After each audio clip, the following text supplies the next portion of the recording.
ఇప్పటివరకి దేశంలో జాతీయ అత్యవసర పరిస్థితి అనేది ఎన్నిసార్లు విధించబడింది? నేషనల్ ఎమర్జెన్సీని ఎన్నిసార్లు ఇంపోజ్ చేశారు అని అడుగుతారు. అలా అడిగితే మళ్ళీ మనం ఆన్సర్ చేయాల్సి ఉంటది. 3 టైమ్స్ ఇంపోజ్ చేయడం జరిగింది. దేశంలో జాతీయ అత్యవసర పరిస్థితి అనేది ఇప్పటివరకు 3 సార్లు వచ్చింది. అయితే భారత రాజ్యాంగంలో ఏ ఆర్టికల్ ప్రకారం నేషనల్ ఎమర్జెన్సీని విధిస్తారు అనంటే ఆర్టికల్ 352 అని గుర్తుంచుకోవాలి.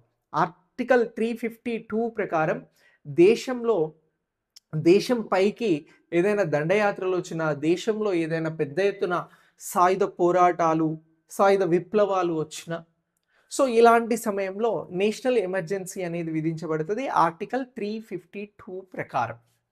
సో ఇప్పటివరకి భారతదేశంలో 3 టైమ్స్ నేషనల్ ఎమర్జెన్సీ వచ్చింది.